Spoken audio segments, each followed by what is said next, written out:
Good morning. How's everybody? That's a tough act to follow. Let's see if this thing works. Oh, look at this work. That's exciting. I love it when things work. Hi. All right. So if you look through the schedule, you'll notice that there are a lot of from zero to something kind of talks. So I was thinking, how could I possibly stand out? So there are only two ways I'm going to do that. One is that all my slides are cartoons, which might be entertaining for you. So if nothing else, you won't be bored.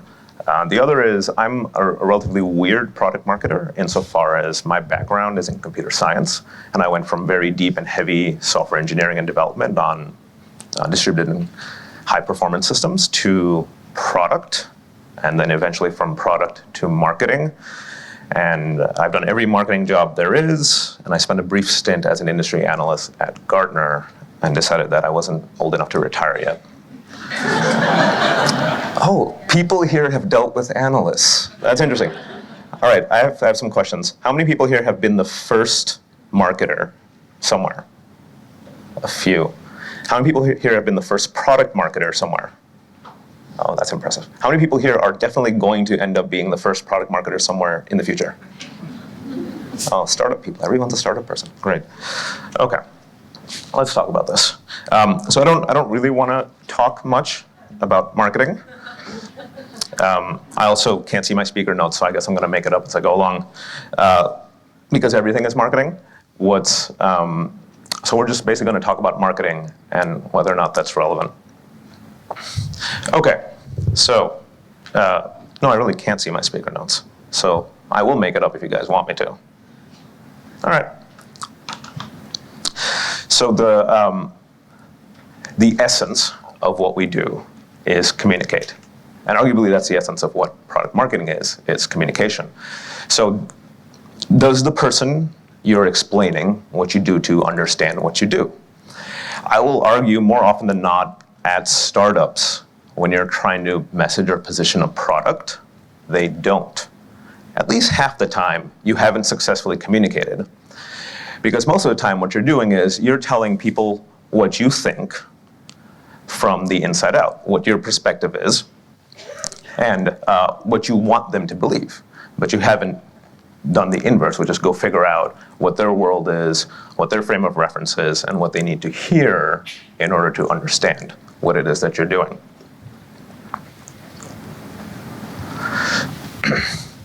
All right, so if you're going to be the first marketer or the first product marketer at a startup, that job starts before you show up. And it's a communications job that starts before you show up. When you're getting interviewed, you're also interviewing them.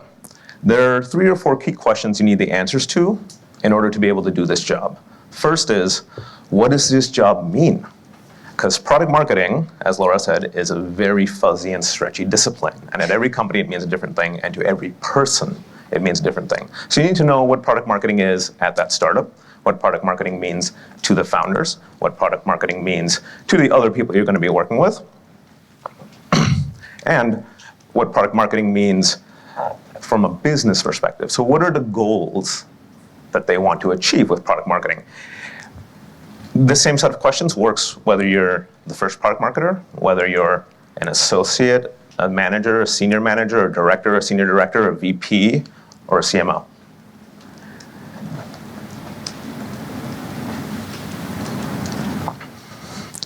The next thing you need to do, assuming you've asked all those questions and gotten the answers, is figure out how you can be useful, right? And being useful might not mean doing product marketing. Being useful might mean, oh, hey, we have no leads this month. So what? Go get some leads. How would you get leads? Do a little demand gen work. It really doesn't matter what you do when you start, as long as you're useful immediately. And being useful gives you the credibility to go ahead and do product marketing. A thing that's frequent, for those of you who've been the first product marketer, did the person who hired you actually know what product marketing was? Okay, I hear a lot of no's. All right, that's normal. Okay, so how long did it take you for them to understand, to explain it to them, or for them to come around? How about hands for a month? Oh, wow. Okay, 2 months? A quarter? Half a year? A year? A year. Quorum is at a year. It takes a year for people to figure out what your job is. Great. So once you've been useful, you can go about doing your job. So I would argue that the first job of a product marketer is to figure out everything and boil it down to a handful of essences. And by figuring out everything, I mean go talk to the investors if they'll let you. Talk to the founders, talk to the engineers, talk to the customer support people if there are any. Go talk to customers, go talk to competitors, because guess what? They'll probably talk to you, because everyone talks to everybody. And find out what it is that you think you're selling, who you think you're selling it to, what you think it does, why it might matter, who you think you compete with, and whether or not any of that's true. Because the company has a thesis. Your founders have a thesis. Their thesis is generally not totally validated. It's validated sufficiently for them to raise money to build a business. It's not validated sufficiently to win in a game where you're playing against competition in the marketplace. It's your job to go do that. And the way you do that is you talk to everybody and you write everything down.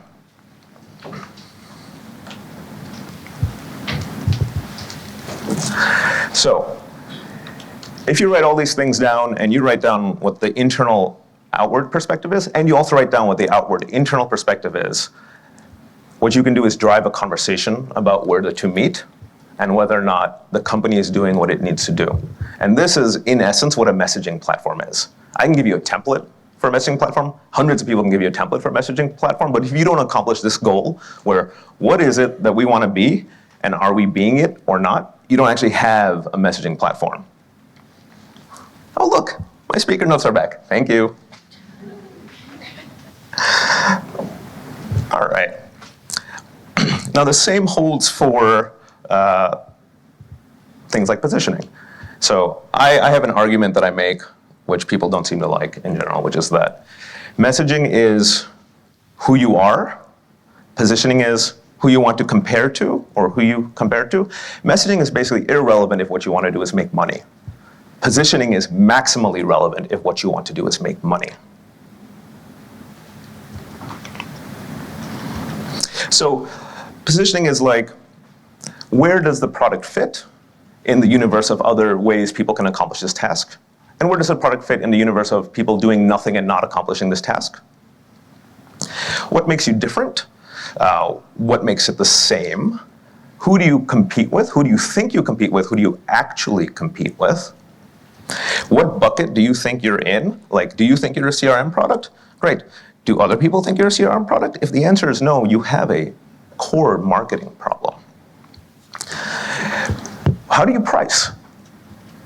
Pricing and packaging from a product marketing perspective is a positioning exercise. If you claim that you're in bucket A, say you're CRM, and you price wildly different from how Salesforce prices, you've created a friction that indicates that you're probably not a CRM product. And that's a hurdle that your salespeople have to overcome, and that's a hurdle that your company has to overcome.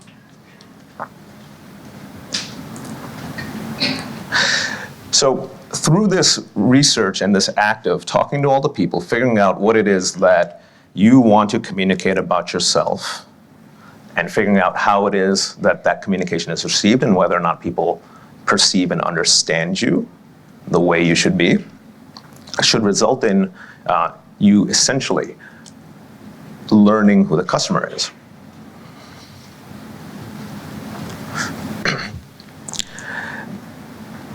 So if you have this job, presumably you're not a robot and you're not selling to robots. And, oh, right. And those non-robots need to be convinced of what you're doing. So you take all this research and you write it down, and once you do that, you should be able to either derive or answer questions like, the person who I'm selling to, or the person I'm marketing to, what is it that they suffer from on a daily basis in their job? What do they care about? How are they measured? What are the constraints that they face? What are the immediate goals that they have? What are the strategic goals that they have? What is the pressure that they have from the outside, from a competitive perspective? And are we actually helping them? A thing that happens often in early stage startups, and I'm a glutton for punishment, so I over and over again join early stage startups and become the first business person or the first marketing person or whatever. And the thing that consistently happens is that what we do when we're at startups is tell people one way. We tell them what to do, how to do it better, what their life is going to be like if they do it our way, without finding out what their personal situation is, and without marketing directly to them. So if you do that, you essentially have built personas. Again, I can give you a template for what a persona should look like for different stage companies. But if the persona doesn't lead to you being able to talk directly to a human being and sell them on what you're building, you don't have personas. What you have is a template.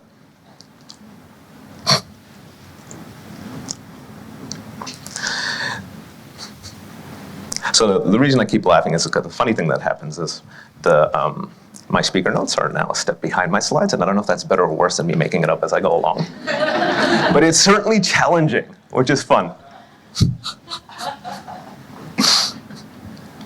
So the other thing that should happen in the process of doing all this research is that you should learn the product, right? You should know what the product does. So if you know the pains of the person, and you know what the product does, presumably, and no one tells you how to do this, right? Presumably, you can connect the two. So knowing what the product does is, like, technically, can you give a demo, right? So I have a bias because I come from a technical background. I think every product marketer, worst case scenario, should be sufficiently adept at the product that they are dealing with to be a mediocre sales engineer, right? So like, could you get hired as a sales engineer for this product? Can you give a demo? Can you pitch it to anybody? If you meet someone, at a conference or something, can you whip out your laptop and be like, oh, it looks like this? If you can't do that, arguably from my perspective, you haven't really gotten into product marketing. I mean, you should be able to compete with product people. That's controversial. But as our MC said, there was a time when product marketing basically was very similar to product and did all product. I would argue that product marketing predates product, because if you look at Intel or the early semiconductor companies in the 70s, product marketing was how people decided what to build. There were no product people doing that, because product marketing was what was connected to the market and the customers.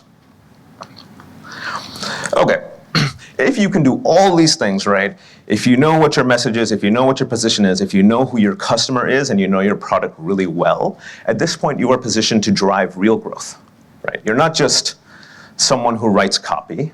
You're not a glorified content marketing person, which there's nothing wrong being a content marketing person, and you should do that if you're product marketing, because a lot of what you do is write copy. But you're someone whose fundamental concern is the growth of the business. And you have no levers to create growth without knowing and understanding all of these things. So if you can do that, then you should be able to write copy for the website, for emails, for landing pages, for campaigns. You should be able to interview customers for case studies, do competitive intelligence research, do analyst relations, support PR campaigns, create sales assets, write a pitch deck. All of these things are not easy, but they're not hard. They're just work. And it's work if you understand, if you built this basis of messaging, positioning, understanding the user, and understanding the product. All of that is part of going to market. How many people here actually know the term go to market and use it on a regular basis? That's actually less than I expected. So we're looking at less than half the population here. All right, going to market is just everything that sales and marketing does. It's just a nice way to compact it. And most people refer to it as GTM, and product marketing is essentially a GTM activity. There's like the big GTM, which is we do everything that sales and marketing does, for which purpose product marketing is almost like a service organization. You're an enhancement to all of that, because you don't necessarily generate leads, and you don't necessarily close deals, but you do everything in between. And then there's the smaller GTM, which is the way a lot of people use it, which is I'm going to launch a product or a feature. You also have to do that. Again, that's not easy, but it's also not hard. It's just logistics and coordination, which can be harder depending on the company. an aspect of GTM that is significantly harder than that, and that's, in my opinion, incredibly hard to do as you scale, which Laura, I think she already might have bounced, but if she's here, the bullpen meeting is killer, right? Is keeping things connected. So what you'll find, if you get into a role and your title is product marketing, it becomes your problem, your specific problem, not anyone else's problem, that sales and marketing aren't talking, that sales and product aren't talking, that customer support and marketing aren't talking, that PR doesn't know what's getting shipped. It is now your problem. No one else is going to do this, and what you're going to find over time as the organization grows is that all the teams are going to start flying apart and be disjoint. And it's fairly hard to keep things connected, but you have to do it. The reason I love the bullpen meeting is because it can be a mechanism of doing that. So I usually, the way I've done this is I have a go-to-market meeting, which people think is about launches. It's not about launches. People think it's about the marketing calendar. It is not. No, it is not about the marketing calendar. It is an excuse for me to get responsible parties from all these different teams in one place at one time. And what ends up happening is they discover that they haven't been talking to each other and they don't actually know what's going on, and then they go off and figure it out. I wouldn't recommend that you tell people what you're doing is coordinating between them because they might not show up. You should tell them that you need their input on a launch, and then they will come.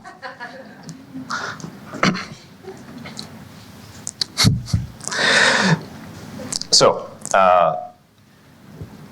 then they collaborate, and usually the great benefit of this is people don't know you've done it. The flip side to that is that people don't know you've done it. But if everything's working, it's because you're making it work, especially as an organization scales. Something that's been implicit in everything I've talked about so far is that you go from having zero structure to having some structure. This is true of being first in any role, so it's not marketing specific. But if you're going to be early and you're going to be first and you're going to do the startup thing and you're going to do it, where you can get a lot of equity and whatnot, you are going to have to create structure where none exists.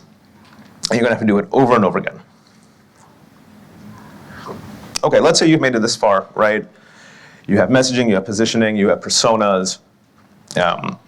You've figured out what the competition is doing, you know what the market is doing, you've connected the dots, everyone's doing what they should be doing, you've got a well-running or a running at all go-to-market engine. Now you've basically earned some space and some freedom to do more strategic or useful things. I would argue that the most strategic and useful thing you can do is develop a voice, and it's not your voice, it's the voice of the customer, or it's the voice of the market, and become the person people rely on to know whether, hey, I'm launching this new feature, what's the value proposition it should have to this segment of our customer base? Or, hey, we're seeing a lot of friction in deals because such and such competitor release such and such feature, what do we say about it?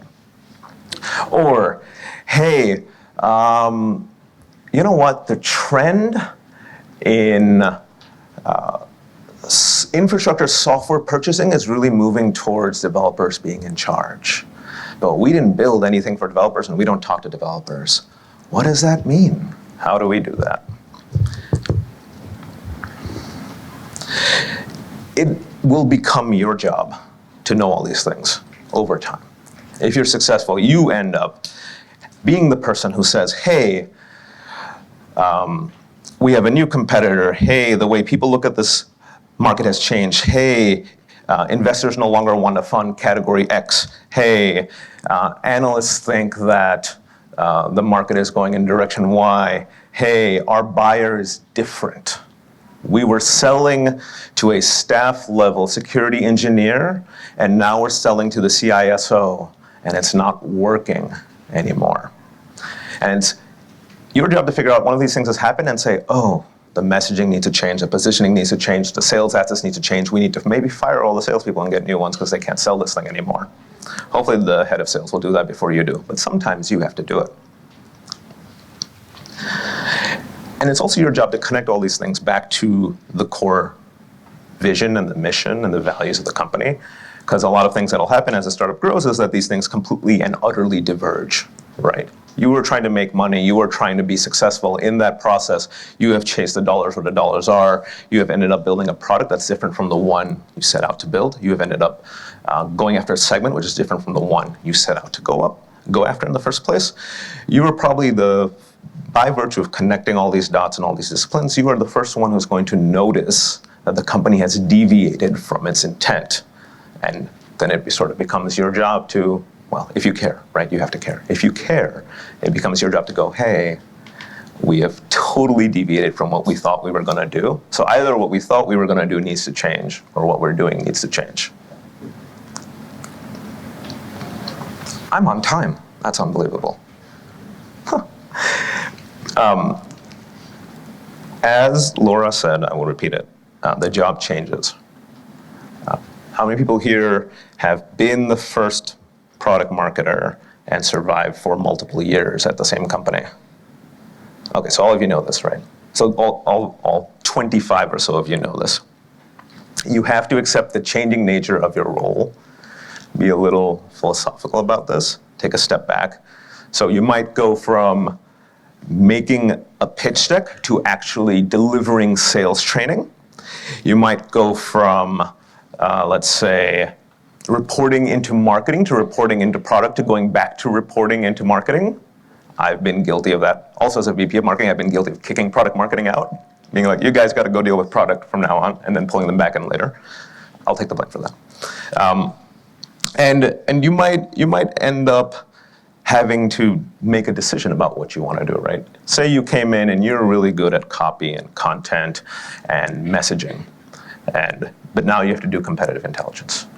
Or you're really good at giving demos and training sales engineers, but now you have to do analyst relations. The only way to survive and to grow is to be okay with these things and to try to chart a course, but not be too aggressive about not wanting to do things. How's that?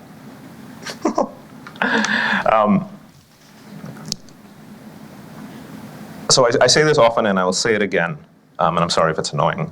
It's that this stuff is not easy, but it's not necessarily hard. The hard stuff is the interesting stuff.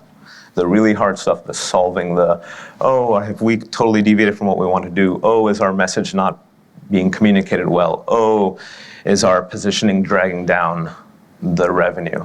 That's the hard stuff. That's interesting. That's fun to do. If it wasn't fun to do, I don't think any of us would be here. I assume that, right? Is everybody having fun at work? Who's not having fun at work? All right, if you're not having fun at work, you need a new job. I know a lot of people hiring. Product marketing is incredibly hard to hire for. It's incredibly hard to hire for here. I live in New York City. If you want to move to New York City, I got plenty of people that'll hire you. It's incredibly hard to hire for in New York City. Nobody has the answers. That's why we're here. We all just have guidance. Thank you for you. I really do appreciate being invited and all these people. Hopefully you talk to each other. That's where you can find me.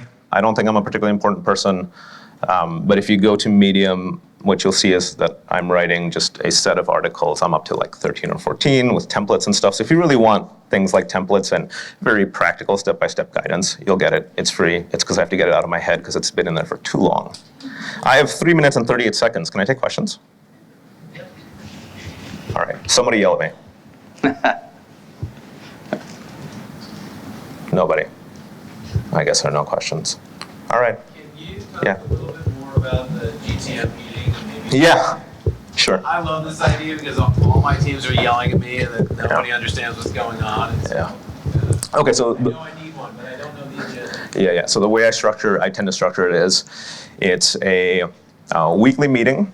It's built around the concept of launches or releases or campaigns. So something is always coming down the pike. And then it's saying, hey, everyone needs to be informed. Here are the things we're going to say and do. If you don't come, you won't know what we're saying and doing. And the negative of that is, if you're sales, you're gonna get somebody who ended up at you because we said something. And if you don't know what we said, you're gonna botch that meeting. If you're product, you got to make sure I'm not like talking about something that doesn't exist. So you're gonna come to this meeting just to ensure that all the marketing people are saying the right things at the right time about what you built. If you're like sales engineering, you're gonna come because maybe that's the only place you hear about a feature that got pulled in, and you're gonna have to figure out how to demo it, and there's no demo account, and there's no data or anything, and you're gonna have to build it. So basically, I structure around these things are happening come hell or high water. Right? We are going to run this campaign. We are going to launch this product. We're going to do this PR. We are going to pitch these journalists or whatever. So if you want a say, you got to show up. And then people show up. Yeah. Anyone else?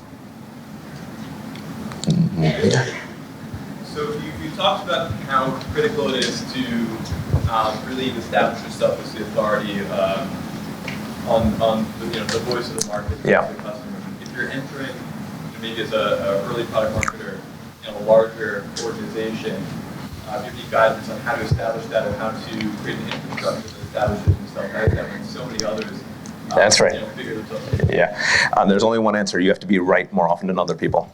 The answer is you got to be good, you got to be right, you got to do the research, and you have to have reasons, right? What you should be presenting is, hey, I think things are going this way, and here are 30 articles that back it up, or here's this analyst research that backs it up, or I've heard it from the mouth of these specific buyers and these specific companies. So unfortunately, in product marketing, you don't have a lot of hard data in the beginning. But what you do have is qualitative data, and you should go get all of it and attribute it and provide numbers, and that's how you do it. And the more you do it, the more people will start believing you. Yeah. One more, 30 seconds. Yeah. You come from the technical side. I do. Product marketing side. A lot of us folks are probably working with technical folks. Yes. What tips do you have? How can you better encourage that? Do you speak another language? No. Okay, how many people here speak another language? Or have tried to learn? Okay, so the tip I have is a language learning tip, which is that the way you do that is by learning the language and learning the lingo. And that's a burden on you. You've chosen a marketing job by definition. It's a communications job, which means you have to learn the language of the people to whom you're communicating. It is just like learning a foreign language. I mean, I happen to be able to speak code, but I also speak engineer. All right, thank you, everybody. All right, thank you, Anil.